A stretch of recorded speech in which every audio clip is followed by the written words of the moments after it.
Perbedaan Omohada dan Omosebuah.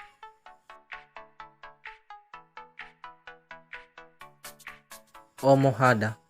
Omohada adalah rumah untuk para rakyat atau penduduk biasa.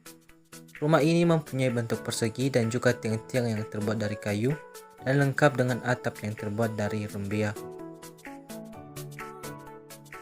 Ada 3 jenis rumah adat atau omohada berdasarkan wilayahnya.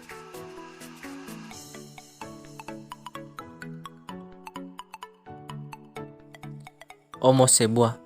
Omosebuah adalah rumah adat yang dikhususkan untuk kepala desa atau kepala negeri. Secara struktural, rumah adat ini mempunyai ukuran yang lebih besar dan juga mempunyai struktur yang kuat dan jauh lebih kokoh. Bangunan tersebut juga mempunyai atap yang lebih tinggi. Untuk pembedaan status sosial, biasanya pada bagian depan dari rumah adat terdapat sebuah tugu batu. Semakin tinggi tugu batu, maka semakin tinggi status sosial dari pemilik rumah adat tersebut.